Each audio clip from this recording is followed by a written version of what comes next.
stop doing the things that you know are wrong that you could stop doing.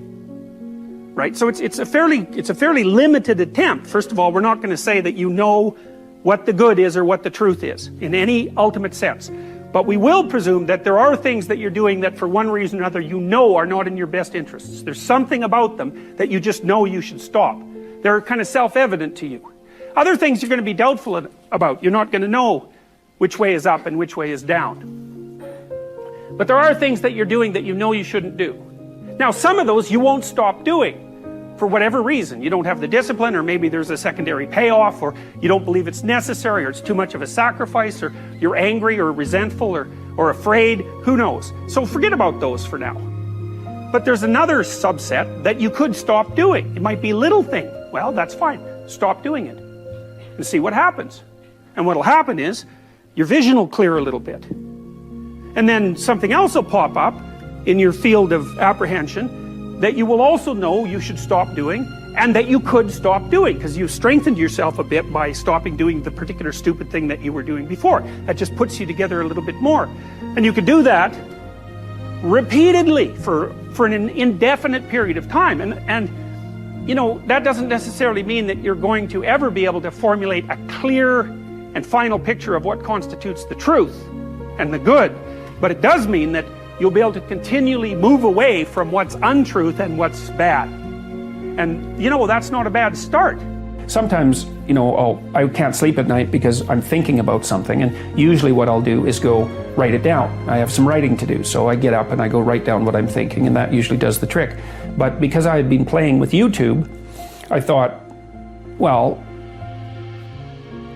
I'll try making a YouTube video and telling people what I'm thinking about, and see if that performs the same function as writing. And to me, the function of writing, well, it's twofold. One is conceivably to communicate with people, although the fundamental purpose for me is to clarify my thoughts so that I know, because if something is disturbing you, what that means is that it needs to be articulated. It's the emergence of unexplored territory, something that disturbs you. That's the right way to think about it. It's unmapped territory that's manifesting itself. It's like a vista of threat and possibility, and you need to articulate a path through it. And so that's what I was doing. It's like I was thinking, well, this is bothering me, and this seems to be why, and here's what I think is going on, and so I made the videos, and in some sense I didn't think anything more of it. You don't have to necessarily have done anything wrong for things to get completely out of control. It's a terrifying doctrine, but it's not a hopeless doctrine, because it still says that there's a way forward, there's a pathway forward, and the pathway forward is to adopt a mode of being that has some nobility, so that you can tolerate yourself and perhaps even have some respect for yourself as someone who's capable of standing up in the face of that terrible vulnerability and suffering, and that the pathway forward, as far as the existentialists are concerned, is by, well, certainly by the avoidance of deceit, particularly in language, but also by the adoption of responsibility for the conditions of existence and some attempt on your part to actually rectify them. And the thing that's so interesting about that is, well, two, as far as I'm concerned, and some of this is from clinical experience, you know, if you take people, and I've told you this, and you expose them voluntarily to things that they are avoiding and are afraid of, you know, that they know they need to overcome in order to meet their goals, their self-defined goals. If you can teach people to stand up in the face of the things they're afraid of, they get stronger. And you don't know what the upper limits to that are, because you might ask yourself, like, if for 10 years, if you didn't avoid doing what you knew you needed to do, by your own definitions, right, within the value structure that you've created, to the degree that you've done that, what would you be like? Well, you know, there are remarkable people who come into the world from time to time, and there are people who do find out over decades-long periods what they could be like if they were who they were, if they spoke their being forward. And they get stronger and stronger and stronger, and we don't know the limits to that. We do not know the limits to that. And so you could say, well, in part, perhaps the reason that you're suffering unbearably can be left at your feet, because you're not everything you could be, and you know it. And of course, that's a terrible thing to admit, and it's a terrible thing to consider, but there's real promise in it, right? Because it means that perhaps there's another way that you could look at the world and another way that you could act in the world, so what it would reflect back to you would be much better than what it reflects back to you now. My experience is with people that we're probably running at about 51% of our capacity. Something, I mean, you can think about this yourselves. I often ask undergraduates how many hours a day you waste or how many hours a week you waste, and the classic answer is something like 4 to 6 hours a day. You know, inefficient studying, watching things on YouTube that not only do you not want to watch, that you don't even care about, that make you feel horrible about watching after you're done. That's probably 4 hours right there. You know, you think, well, that's 25 hours a week, it's 100 hours a month, that's 2.5 full work weeks, it's half a year of work weeks per year. And if your time is worth $20 an hour, which is a radical underestimate, it's probably more like 50 if you think about it in terms of deferred wages. If you're wasting 20 hours a week, you're wasting $50,000 a year.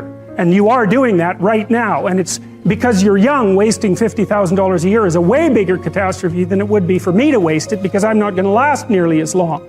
And so if your life isn't everything it could be, you could ask yourself, well, what would happen if you just stopped wasting the opportunities that are in front of you? You'd be who knows how much more efficient. 10 times more efficient. 20 times more efficient. That's the Pareto distribution. You have no idea how efficient people get. It's off the charts. Well, and if we all got our act together collectively and stopped making things worse, because that's another thing people do all the time, not only do they not do what they should to make things better, they actively attempt to make things worse because they're spiteful or resentful or arrogant or deceitful or homicidal or genocidal or all of those things all bundled together in an absolutely pathological package. If people stopped really trying just to make things worse, we have no idea how much better they would get just because of that. So there's this weird dynamic that's part of the existential system of ideas between human vulnerability, social judgment, both of which are major causes of suffering, and the failure of individuals to adopt the responsibility that they know they should adopt. It isn't merely that your fate depends on whether or not you get your act together and to what degree you decide that you're going to live out your own genuine being. It isn't only your fate, it's the fate of everyone that you're networked with. And so, you know, you think, well, there's 9 billion, 7 billion people in the world. We're going to peak at about 9 billion, by the way, and then it'll decline rapidly, but 7 billion people in the world, and who are you? You're just one little dust mote among that 7 billion, and so it really doesn't matter what you do or don't do, but that's simply not the case. It's the wrong model, because you're at the center of a network. You're a node in a network. Of course, that's even more true now that we have social media. You'll know 1,000 people, at least over the course of your life, and they'll know 1,000 people each, and that puts you one person away from 1 million, and 2 persons away from 1 billion. And so that's how you're connected, and the things you do, they're like dropping a stone in a pond. The ripples move outward, and they affect things in ways that you can't fully comprehend, and it means that the things that you do and that you don't do are far more important than you think. And so if you act that way, of course, the terror of realizing that is that it actually starts to matter what you do, and you might say, well, that's better than living a meaningless existence. It's better for it to matter. But I mean, if you really asked yourself, would you be so sure if you had the choice? I can live with no responsibility whatsoever. The price I pay is that nothing matters. Or I can reverse it and everything matters. But I have to take the responsibility that's associated with that. It's not so obvious to me that people would take the meaningful path. You know, when you say, well, nihilists suffer dreadfully because there's no meaning in their life and they still suffer. Yeah, but the advantage is they have no responsibility. So that's the payoff, and I actually think that's the motivation. Say, well, I can't help being nihilistic. All my belief systems have collapsed. It's like, yeah, maybe. Maybe you've just allowed them to collapse because it's a hell of a lot easier than acting them out. And the price you pay is some meaningless suffering, but you can always whine about that and people will feel sorry for you, and you have the option of taking the pathway of the martyr, so that's a pretty good deal, all things considered, especially when the alternative is to bear your burden properly and to live forthrightly in the world. Well, what Solzhenitsyn figured out, and so many people in the 20th century, it's not just him, even though he's the best example, is that if you live a pathological life, you pathologize your society. And if enough people do that, then it's really, really. And you can read the Gulag Archipelago if you have the fortitude to do that, and you'll see exactly what it's like. And then you can decide if that's a place you'd like to visit, or even more importantly, if it's a place you'd like to visit and take all your family and friends, because that's what happened in the 20th century.